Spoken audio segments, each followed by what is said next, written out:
Bonsoir à tous, bienvenue dans Views. Voici les principaux titres de ce journal. Chris Peeters, le ministre de l'économie, met les artistes à poil. À la fin de ce journal, nous nous intéresserons à la mobilisation des acteurs et musiciens du pays. Inquiets, ils tirent la sonnette d'alarme.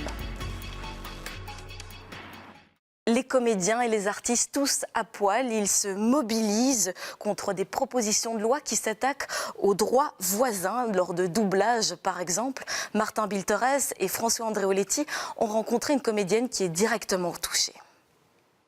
Aujourd'hui, Chris Peeters, vous mettez les artistes à poil. À poil. À poil. À poil. Nous demandons simplement ce à quoi nous avons droit. Leur défense serait capable de repousser n'importe quelle équipe, mec. C'est trop bien. On fait un selfie. À l'instar de Julie Bazeggs, cette comédienne belge spécialisée dans le doublage, le secteur artistique est à nouveau en émoi. Le gouvernement fédéral veut toucher à ce qu'on appelle les droits voisins. En clair, ce sont tous les droits à côté des droits d'auteur. Ceux des comédiens et des musiciens qui ne font qu'exécuter une œuvre dont ils ne sont pas les auteurs. Aujourd'hui, ces artistes perdent une partie considérable de leurs revenus et c'est exactement ce que vit Julie. Tu fais du doublage, qu'est-ce que ça représente les droits voisins? Alors, moi je fais du doublage, on travaille énormément, etc. Et nos droits voisins, c'est après quand l'œuvre, elle passe à la télévision, à chaque fois que c'est sur le câble, enfin partout, dès que ça passe, nous on devrait toucher des droits. C'est ça les droits voisins. C'est comme les droits d'auteur, mais c'est plus les droits d'interprète ici, dans ce sens-là. Exactement, c'est pas les droits d'auteur parce que nous on n'a pas écrit l'œuvre, mais on l'interprète, on la joue. Les musiciens aussi c'est la même chose, voilà, c'est le fait de jouer l'œuvre, de l'interpréter.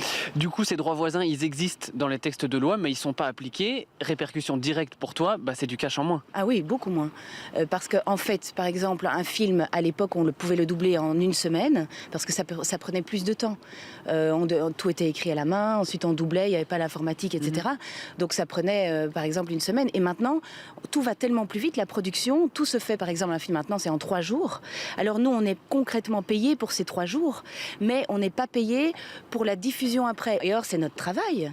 C'est ce qu'on a fait et on a droit à ces droits. On ne veut pas demander à Chris Peeters de changer la loi, on veut lui demander de l'appliquer parce qu'elle existe.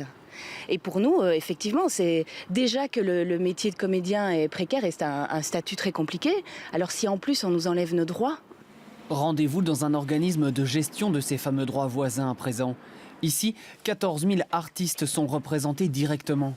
Et c'est l'inquiétude, car non seulement Chris Peeters ne veut pas faire appliquer la loi votée, mais il voudrait la modifier. C'est le cas, par exemple, avec les rémunérations équitables. La rémunération équitable, c'est donc une rémunération, une compensation pour l'utilisation des prestations des artistes. Aujourd'hui, les musiciens touchent une rémunération équitable pour la diffusion dans les lieux publics. Prenons un hôtel par exemple. Lorsqu'à la radio dans une chambre d'hôtel, il y a la diffusion de musique, l'hôtelier doit contribuer au paiement de cette rémunération. Par contre, dans la même chambre d'hôtel, il y a un écran de télévision et là, il n'y a absolument rien à payer pour la partie visuelle. Donc les comédiens n'ont rien. C'est une discrimination tout à fait incompréhensible. Soutenez-nous. Soutenez-nous. Les pertes pourraient s'élever à plusieurs dizaines de millions d'euros.